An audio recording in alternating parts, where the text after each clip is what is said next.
setelah dianalisis secara komprehensif, itu sekarang diketahui lebih dari 400 jenis modifikasi pasca translasi. Dan modifikasi-modifikasi itu sangat penting terhadap bioaktivitas dari protein yang bersangkutan. Banyak sekali protein yang setelah dibentuk atau ditranslasi itu belum aktif. Jadi nanti aktif setelah mengalami modifikasi. Modifikasi itu bisa berupa penambahan, bisa juga berupa penghilangan ya, seperti insulin itu kan dipotong, ada namanya rantai C-nya yang hilang waktu proses pengaktifan gitu ya. Nah, metode untuk prediksinya secara in silico, kalau kita amati, itu semakin hari semakin banyak software-software yang dikemukakan atau diperkenalkan, dan semakin hari semakin akurat. Kalau kita perhatikan tahun ini juga ada lagi yang muncul. Nanti kalau Anda tertarik itu bisa lihat-lihat di web, itu setiap tahun itu hampir ada metode yang baru atau metode yang diupdate atau diperbaharui gitu. Pada intinya eh, peningkatan akurasi itu ditentukan oleh dua faktor kalau saya amati ya. Yang pertama itu kelengkapan basis data. Jadi semakin banyak analisis-analisis in vitro tentang protein, baik itu sekuennya, strukturnya. Sekarang kan sekuen protein itu kan semakin banyak diketahui karena kemajuan dari apa namanya teknologi sequencing gen atau DNA sampai third generation. Nah, itu kan bisa digunakan untuk memperkirakan sekuen protein. Kemudian apa namanya penentuan struktur protein dengan adanya cryo yang dulunya X-ray kristalografi, NMR, itu juga memperbanyak sekarang data-data struktur. Nah, itu nanti yang akan digunakan sebagai template dalam memprediksi. Kemudian dari segi kemajuan teknologi komputer, sekarang prediksi-prediksi itu sudah berbasis artificial intelligence. Jadi kecerdasan buatan. Ada yang namanya deep learning, ada yang namanya machine learning, ada yang namanya pre-trained model. Itu juga membuat prediksi-prediksi itu semakin hari semakin akurat. Itu gambarannya ya.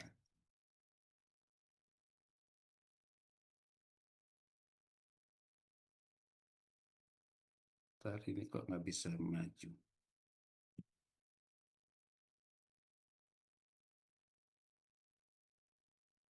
Wah, ini agak hang ini. Sebentar. Saya coba ulang.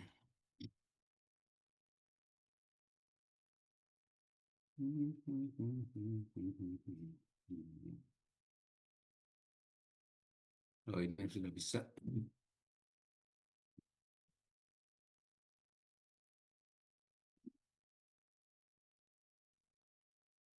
Nah, secara tradisional, dalam kita mempelajari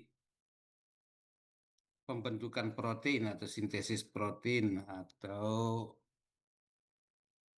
ya dari transkripsi gen itu ditranskripsi menjadi RNA, kemudian RNA itu ditranslasikan menjadi protein.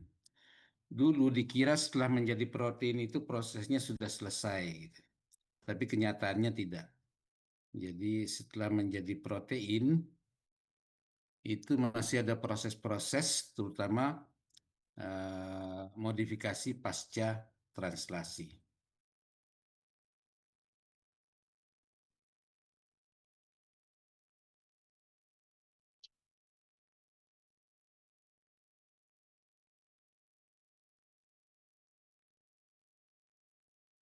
Macet ini.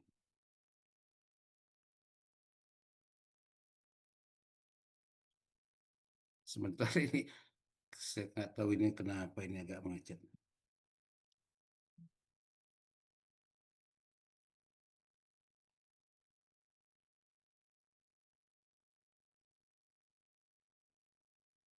Ah, ini sudah bisa.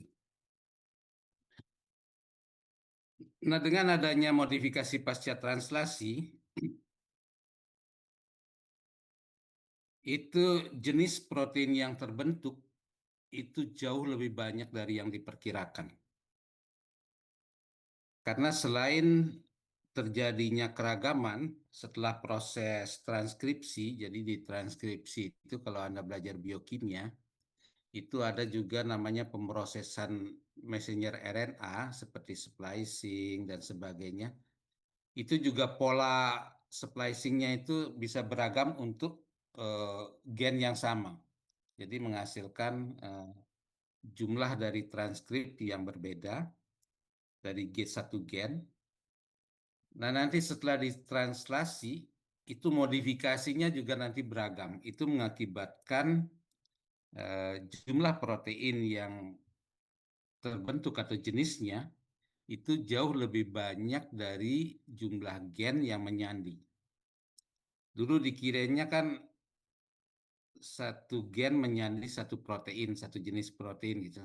One gene, one protein, itu konsep dasar zaman dulu. Tapi sekarang itu sudah tidak berlaku. Karena misalnya kalau ada 25.000 gen, itu jumlah protein itu bisa sampai 1 juta, lebih dari 1 juta, gitu ya. Itu juga yang selama ini membingungkan para peneliti protein, gitu ya. Kalau dihubungkan dengan gen penyandinya.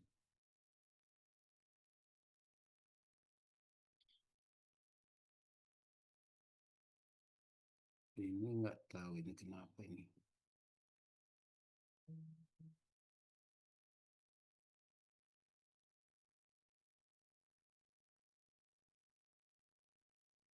Wah, sorry ini ada teknisnya ini agak membingungkan saya ini enggak.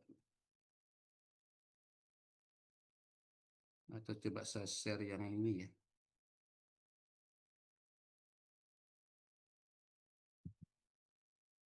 Ya maaf saya agak bisa yang kecil aja lah.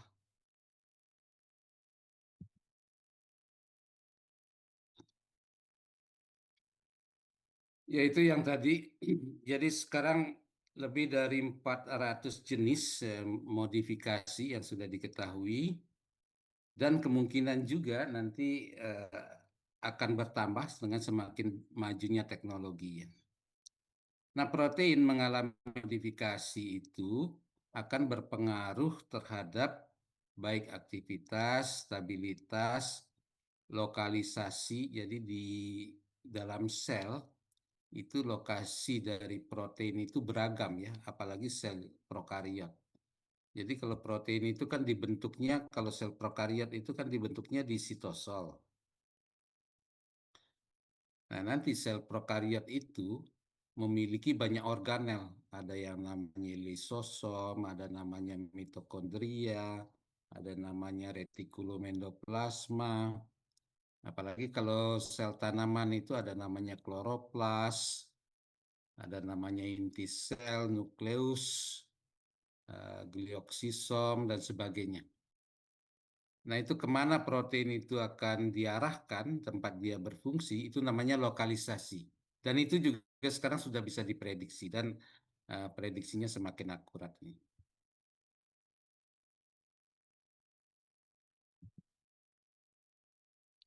Nah, ini hubungan antara genom dengan proteom.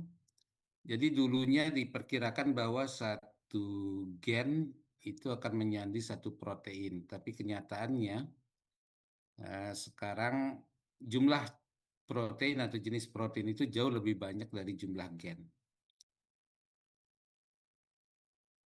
Makanya sewaktu Human Genome Project itu semakin komplit, itu dugaan ilmuwan tentang jumlah gen itu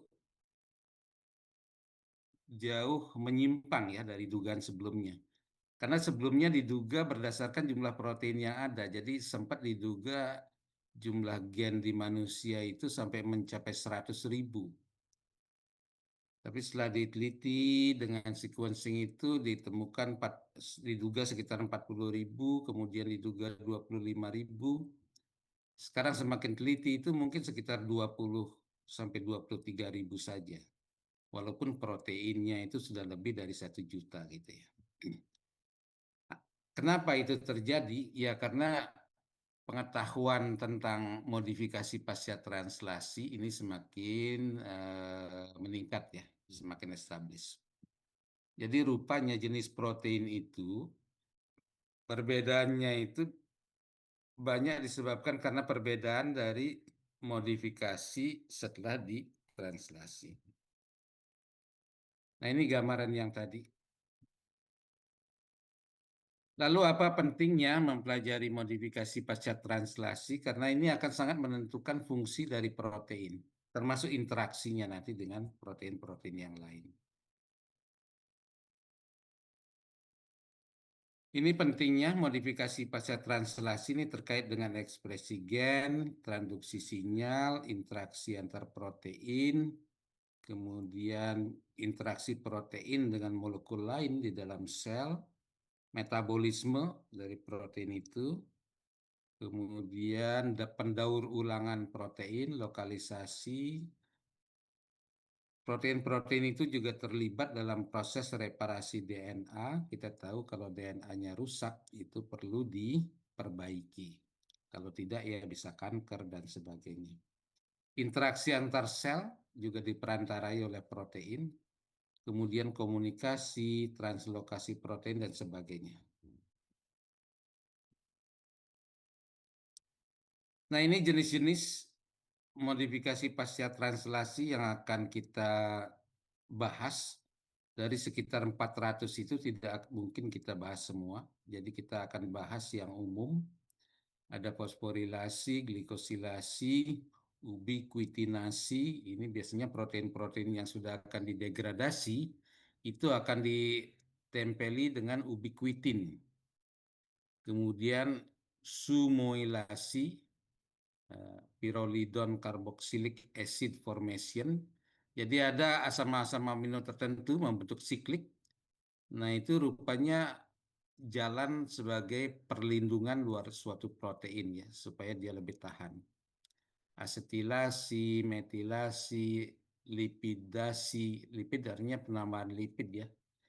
Hidroksilasi, penambahan gugus hidroksil misalnya pada kolagen itu umum ya.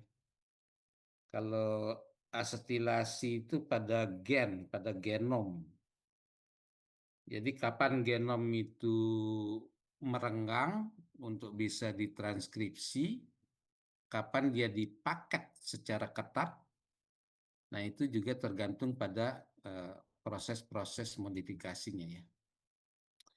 Nitrosilasi ini lebih pada regulasi secara umum. Proteolisis ya seperti insulin itu diaktifkan dengan memotong bagian tertentu dari protein itu.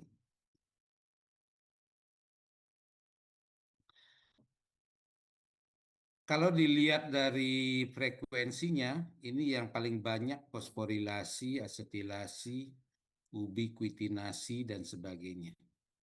Kalau dilihat dari residu asam aminonya yang sering mengalami modifikasi, itu serin, serin itu ada gugus OH-nya, lisin, treonin, dan sebagainya. Ini juga sudah dipelajari. Fosforilasi ini penambahan gugus fosfat ya. Jadi kalau secara biokimia, kalau Anda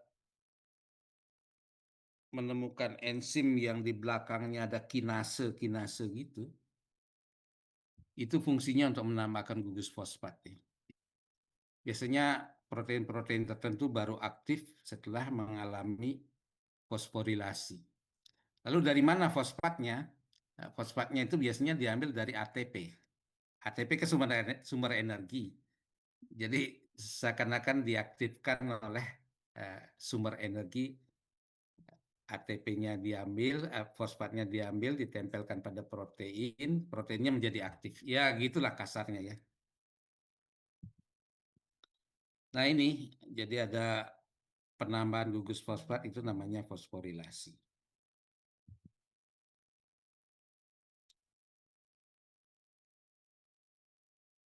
Prediksinya itu bisa menggunakan motif. Jadi kalau ada motif protein seperti ini, R, S, R, S, A, P, P. Nah, S yang di tengah ini biasanya mengalami fosforilasi. Ini simbol-simbol satu huruf dari protein, dari asam amino ya. R ini apa? Ada yang tahu? Asam amino apa?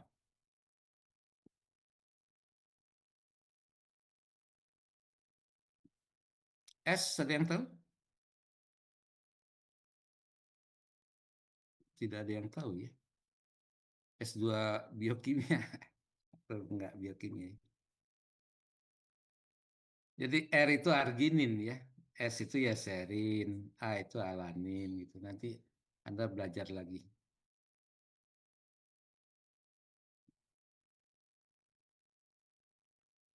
Glikosilasi ini penambahan karbohidrat. Jadi yang banyak ditambahkan itu pada asam amino asparagin, hidroksilisin, serin atau treonin. Nah, ini juga ada apa metode untuk prediksinya. Itu biasanya motif dari protein NXST. Nah, nanti mungkin pada serinnya itu akan dimodifikasi atau pada treoninnya.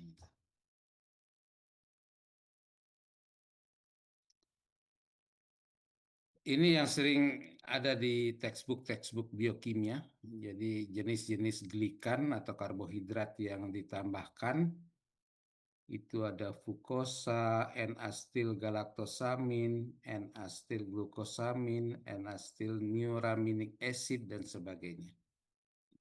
Ini untuk proses-proses glikosilasi. Ubiquitinasi ini ubiquitin ditambahkan ubiquitin biasanya untuk protein-protein yang akan didegradasi itu ya. Mekanismenya seperti ini. Jadi ini ada enzim, E-nya ini adalah enzim. Kemudian UB ini adalah ubiquitin. Nah, nanti yang ungu ini yang melingkar-melingkar ini adalah protein gitu ya. Nah, ini protein. Jadi dari diagram ini apa yang dimaksud itu bahwa ubiquitin itu akan penempelannya ke protein itu akan dibantu oleh enzim gitu. Pada intinya sih begitu. Jadi enzimnya diaktifkan, nanti dia akan menempelkan ubiquitin. Nanti setelah ditempeli ubiquitin, proteinnya akan didegradasi di kompleks yang namanya proteasom. Proteasom itu adalah kompleks yang terdiri dari banyak enzim-enzim protease yang mendegradasi protein. Nah, setelah proteinnya didegradasi, ubiquitinnya bebas kembali. Nanti bisa digunakan lagi. Jadi begitu mekanisme dari ubiquitinasi.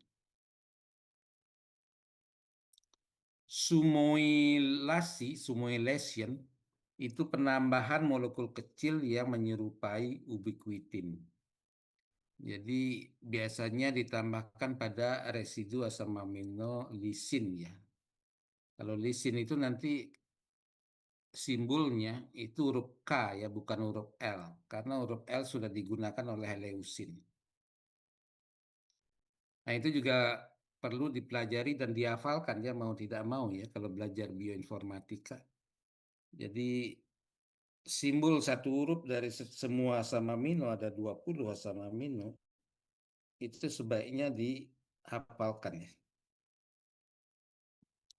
Nah, ini penting untuk migrasi, regulasi, apoptosis dan sebagainya ini terkait dengan sumulasi. Nah, metodenya apa namanya? Mekanismenya mirip, jadi melibatkan enzim juga, jadi nanti ditambahkan ke protein, eh, sumonya ini, small ubiquitin like molekul itu ditambahkan. Nanti setelah selesai ya sumonya lepas lagi bisa digunakan untuk yang berikutnya. Pyrrolidone carboxylic acid formation. Ini biasanya terjadi pada eh, glutamat ya. Jadi membentuk siklik yang mengakibatkan asam amino itu lebih tahan terhadap proses degradasi. Dengan demikian, protein yang mengalami pyrrolidone carboxylic acid formation atau pembentukan pyrrolidone carboxylic acid ini masa hidupnya itu akan lebih lama gitu ya. Karena dia akan menjadi lebih tahan dari proses degradasi. Nah, ini mekanismenya. Jadi ada proses pembentukan siklik. Ini siklik yang di bagian kanan ini sikliknya. Astilasi penambahan gugus astil, ya ini umum lah. Anda sudah tahu ya. Astilasi, metilasi itu umum. Dan ini bisa bolak-balik ya. Gugus astilnya itu bisa lepas, bisa ditambahkan. Yang paling umum di dalam sel itu terjadi pada genom DNA ya, pada kromosom, pada kromosom. Nah, ini kromosom ya yang mengalami astilasi, deastilasi. Jadi waktu mendapatkan gugus astil, kromosom itu akan menjadi lebih longgar. Nah, dengan dia lebih longgar, gen-gen itu bisa diakses oleh enzim yang akan mentranskripsi. Jadi gennya itu akan aktif atau proses ekspresi gennya itu akan aktif. Nah, setelah proses ekspresi gen itu selesai, astilnya dihilangkan lagi, namanya deastilasi. Nah, kembali dia akan dipaket secara apa namanya, secara kompak, secara sangat padat. Kan inti sel itu kan volumenya kecil ya, jadi harus bisa menampung DNA yang demikian panjang itu. Jadi harus dipaket secara sangat padat. Tapi kalau Anda makan, gula darahnya tinggi, di konsentrasinya, itu kan perlu insulin. Nah, gen penyandi insulin itu harus ditranskripsi. Nah, jadi kromosom di bagian gen insulin itu akan mengalami astilasi supaya enzim bisa membuat insulin. Ya begitulah logika dasarnya ya. Metilasi sama, jadi bisa pada DNA, bisa pada protein. Kalau pada DNA itu namanya epigenetik. Jadi dekan kita kan ahli epigenetik, itu salah satunya ya metilasi. Pada protein juga terjadi. Yang kita bicarakan ini ya pada protein, karena kita membicarakan protein analisis tool. Nah, ini contohnya proses-proses metilasi dan enzim-enzim yang terlibat. MMA itu berarti ada satu metil, nanti bisa menjadi dua metil, tapi posisinya ini tidak imbang. Ini molekul yang diisi dua metil posisinya simetris gitu ya. Penambahan-penambahan metil pada protein. Lipidasi ini penambahan lipid. Nah, kalau yang protein yang mengalami penambahan karbohidrat itu disebut glikoprotein. Kalau yang menambah lipid apa ya lipoprotein kalau nggak salah ya. Jadi jenis-jenis asam lemak yang ditambahkan bisa mulai palmitat, miristat, prenilasi, penambahan gugus prenil kalau nggak salah ya. Jadi pada intinya ada beberapa asam lemak yang umum ditambahkan ke dalam protein sehingga protein itu menjadi aktif atau protein itu bisa menempel di membran. Nah, karena membran itu kan hidrofobik, jadi yang sering menempel di membran itu asam lemak di bagian-bagian yang hidrofobik. Mungkin kalau protein perlu menempel di membran, dia perlu menempel dulu ke asam lemak ya untuk memudahkan interaksi dengan membran gitu. Kalau penambahan palmitat itu disebut palmitoylation.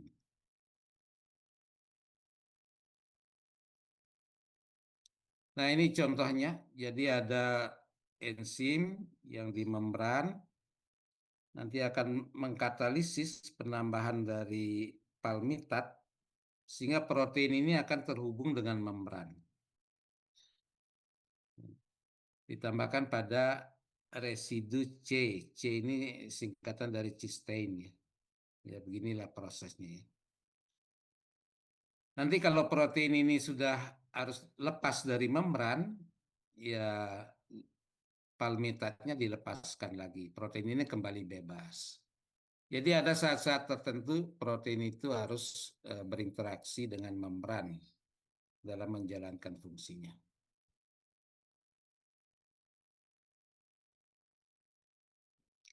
Hidroksilasi ini penambahan gugus hidroksil. Jadi yang terkenal dicontohkan di textbook itu adalah proses penambahan hidroksil pada protein yang kenyal itu pada daging apa ya namanya ya saya lupa. Kolagen ya pada kolagen. Jadi seberapa tua kolagen di dalam sel itu bisa dilihat dari seberapa banyak gugus hidroksil yang sudah menempel.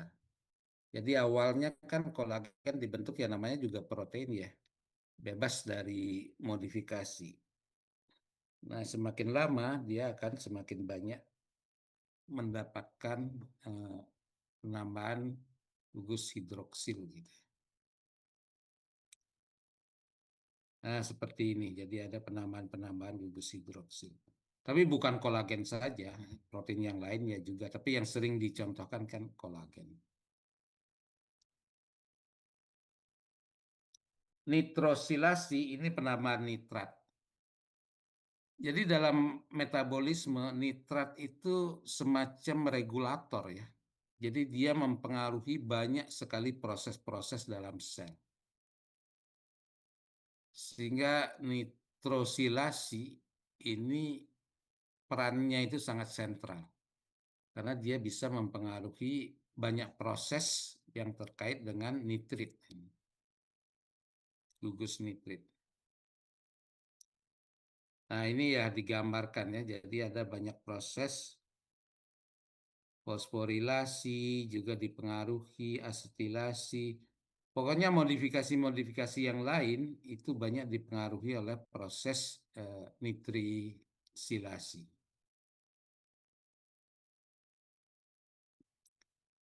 Proteolytic processing ya ini proteinnya dipotong tapi justru menjadi aktif karena dipotong gitu. Ya contoh yang paling gampang kita pelajari ya pematangan atau pengaktifan protein insulin ya. Ya ini insulin. Jadi waktu dia masih proinsulin itu dia belum aktif. Proinsulin juga belum aktif. Nah setelah rantai C-nya, C peptida C-nya ini dipotong, jadi peptida C ini menghubungkan bagian A dan rantai B, rantai A dan rantai B secara struktur. Setelah ini dipotong, insulinnya baru aktif. Tapi rantai B dan rantai A ini tidak lepas karena ada jembatan di sulfida yang menghubungkan. Jadi begitu uniknya protein itu modifikasi pasca translasinya banyak sekali. Nah, sekarang kita ke urusan bioinformatikanya ini kan sebagai gambaran pengantar dari segi biokimianya atau dari segi biologi molekulernya. Bagaimana algoritma untuk memprediksi jenis-jenis modifikasi pasca translasi itu yang sekarang digunakan seperti di awal saya jelaskan, itu berbasis dengan template informasi dari basis data, kemudian informasi dari sekuen protein. Nanti dari sekuen itu akan dikenali ada namanya motif. Motif itu ya sekuen pendek tapi khas. Ya seperti kita punya batik itu kan ada bagian-bagian motifnya yang khas. Nah, motif-motif yang khas itu yang digunakan untuk memprediksi. Misalnya KEEE ini biasanya untuk penempelan ubiquitin pada ragi yang sudah diketahui. Nah, semakin banyak dipelajari mekanisme-mekanisme modifikasi pasca translasi, artinya dipelajari secara in vitro. Nah, nanti kan basis datanya akan semakin hari semakin lengkap. Nah, karena basis data itu digunakan sebagai tempat dalam memprediksi, sehingga semakin hari prediksinya itu akan semakin akurat. Jadi begitu konsep dasarnya ya. Selain juga teknologi prediksinya yang semakin canggih.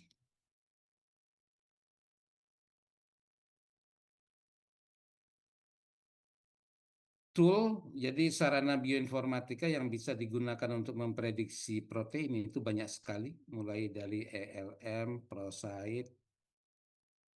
Ini nanti bisa Anda lihat berikutnya juga banyak jenisnya. Tidak perlu semua dihafal, nanti dicoba di praktikum beberapa karena ada banyak. Biasanya kalau Anda baca review-review yang terkini, itu biasanya review itu juga menginformasikan tingkat akurasi dari masing-masing eh, tool ini, perangkat ini. Review yang bagus itu bisa dia eh, memberikan gambaran tingkat akurasinya, sehingga kalau pengguna itu akan menggunakan, misalnya saat ini tahun 2026, itu mana yang paling akurat. Itu bisa Anda pilih. Mungkin yang lain tahun depan sudah di-update lagi, bisa lebih akurat lagi gitu. Selalu berlomba, kalau saya perhatikan selalu berlomba.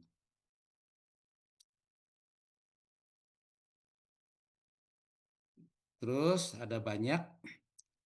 Nah, yang sederhana, yang di awal-awal, itu biasanya hanya bisa memprediksi satu jenis modifikasi pasca translasi. Misalnya hanya bisa memprediksi glikosilasi, hanya bisa memprediksi fosforilasi, hanya bisa memprediksi asetilasi.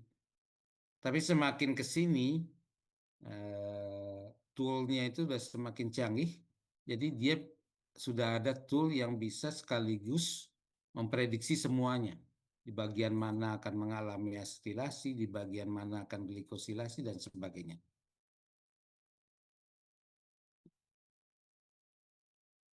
Mosaic Deep, kalau nggak salah ini yang kalau sudah ada deep deep ini berarti sudah menggunakan artificial intelligence ya, bisa deep learning gitu, atau machine learning dan sebagainya.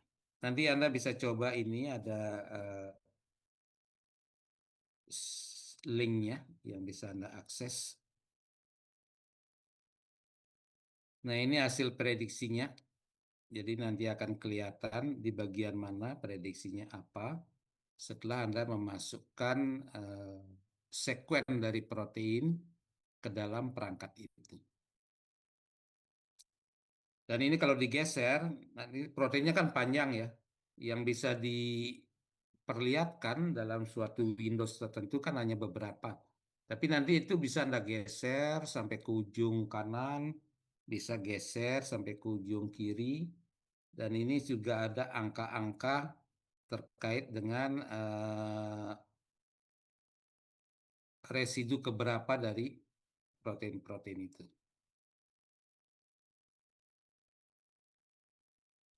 Ini contoh saja hasil prediksi modifikasi pasca translasi dari kolagen manusia.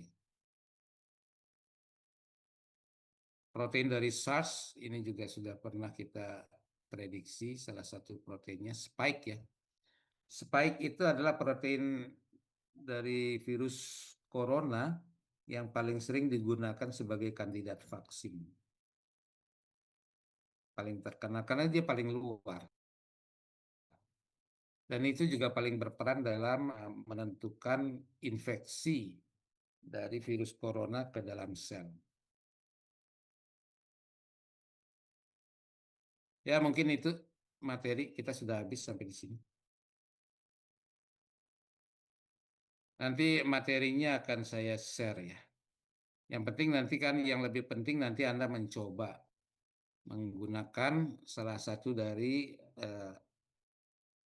metode atau perangkat bioinformatika itu untuk memprediksi modifikasi pasca translasi dari suatu protein yang menjadi ketertarikan Anda. Ya. Baik, sampai di sini perkuliahan kita. Kalau ada pertanyaan silahkan.